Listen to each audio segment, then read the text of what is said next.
کہ کیا ہم یہ کافی کر رہے ہیں؟ اتنا کافی ہے؟ کیا ہماری سفارتی کوششیں صرف یہی ہیں کہ ہم کھڑے ہو کر لیکچر دیں سینٹ میں ان لوگوں کو جن کی پارٹیوں کی بنیادی مسئلہ کشمیر ہے؟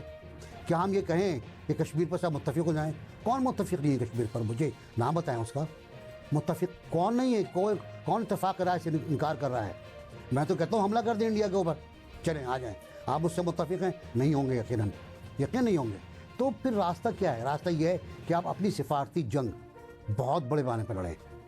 اتنا بڑے پیمانے پر لڑیں کہ کم از کم کشمیر کے لیے اقوام متحدہ کا ایک سفیر خصوصی متعین ہو جائے, تعینات ہو جائے, وہ بات چیت شروع کرے. کم سے کم United nations military observer group سری نگر میں تعینات ہو جائے LOC کے اوپر.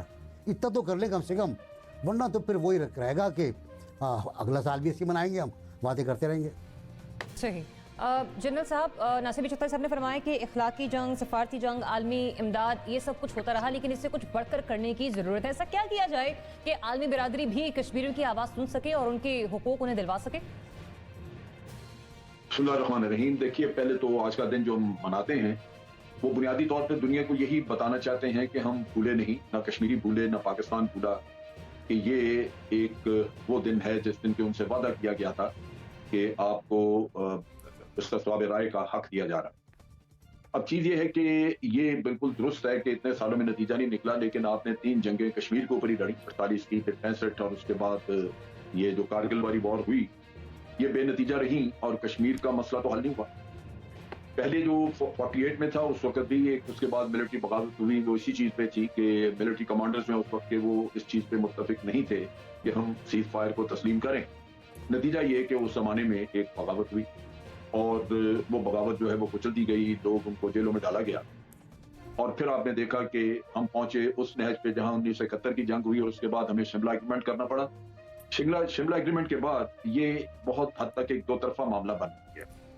تو اس سے بین الاقوامی قوتیں, یونائٹڈ نیشن وغیرہ, وہ اپنے ہاتھ مل کے ایک طرف ہو گئے, فارغ ہو گئے, کیونکہ بات چیت کا یہ مسئلہ کھل گیا کہ جناب اب 2 طرفہ بات ہوگی. جو بھارت کو سمجھتی کہ وہ اس کو کیسے اوائڈ کرتے رہیں گے, انہوں نے مختلف وقتوں پہ مختلف بہانے لیے, اور پھر آگے آپ نے دیکھا کہ پچھلے 20 سال سے وہ ٹیررزم کا قصہ کھول کے فالس فلیگ آپریشن کرتے ہیں, اور ان کو یہ مقصد پورا ہو جاتا ہے کہ کشمیر پہ بات نہ کرنے کا بہانہ مل جاتا ہے. تو اس طرح یہ چیز لٹکتی گئی. اب چیز یہ ہے کہ اس کے بعد آپ بن گئے, ایک آپ اور بھارت دونوں ملک جو ہیں یہ جوہری قوتیں بن گئے. اب آپ نیوکلیئر پاور ہونے کی حیثیت سے آپ کو ڈیفینیٹلی انٹرنیشنل کمیونٹی کے ایک بہت ذمہ دار ملک کے طور پہ اپنے آپ کو پیش کرنا ہے. آپ ہر وقت اٹھا کے تلوار نہیں لہرا سکتے کہ دنیا آپ کے پیچھے پڑ جائے کہ یہ کیا ہو گیا کہ بندر کے ہاتھ میں اس طرح آ گیا اور یہ ابھی کسی کو بھی مار دے گا. یہ چیز جو نہیں ہونی چاہیے. لہذا جنگ کے لیے تیار رہیں, بھارت کو موقع دیں کہ وہ کسی جگہ انیشیٹ کرے, اور پھر آپ بھرپور جواب دیں. لیکن یہ کہیں نظر نہیں آنا چاہیے کہ جنگ آپ چھیڑنے والے ہیں, کیونکہ نیچرلی آپ ذمہ داری ہیں. مگر یہ بھی میسج کبھی نہیں جانا چاہیے کہ ہم جنگ کرنا نہیں چاہتے.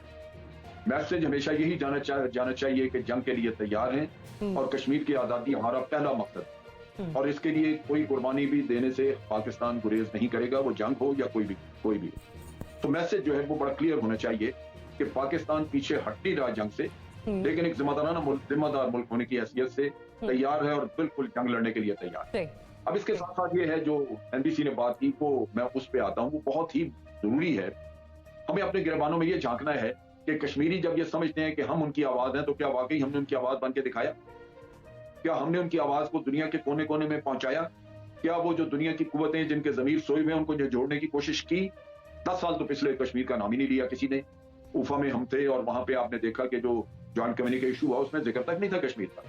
کیا یہ ہماری وفاداری تھی کشمیریوں کے ساتھ؟ اور آج جب ہم کچھ نہ کچھ ذکر کرتے ہیں کشمیر کا, تو ہم وہ کسی بھی اندازے سے, کسی بھی طریقے سے اگر دیکھیں تو ہم وہ جدوجہد, وہ کوشش, وہ ریپرزنٹیشن ان کی نہیں کر رہے جس کی ضرورت ہے. صحیح. مطلب آپ یہ کہہ رہے ہیں کہ ہم کوششیں ضرور کر رہے ہیں, لیکن وہ اتنی متاثر کن نہیں ہے کہ عالمی برادری کا ضمیر جھنجھوڑ سکیں, اور جب تک ہماری کوشش اتنی متاثر کن نہیں ہوگی تب تک کشمیریوں کی آواز نہیں سنی جائے گی. ایک سیکنڈ, اگر آپ ایک ٹویٹ کر دیں, ایک پریس کانفرنس کر دیں, تو پھر کشمیر کا مسئلہ حل ہو جائے گا. دنیا اس کا نوٹس لے گی, دنیا نہیں لے گی. صحیح. یہ ضروری ہے کہ آپ ہر کیپٹل میں جا کے اپنی آواز سنائیں, آپ کے ڈیلیگیشن جائیں, آپ کے ہیومن رائٹس کے لوگ جائیں. ٹھیک ہے. کے بعد جب یونائٹڈ نیشنز کو بنایا گیا تو اس کا مقصد یہ تھا کہ کسی بھی ملک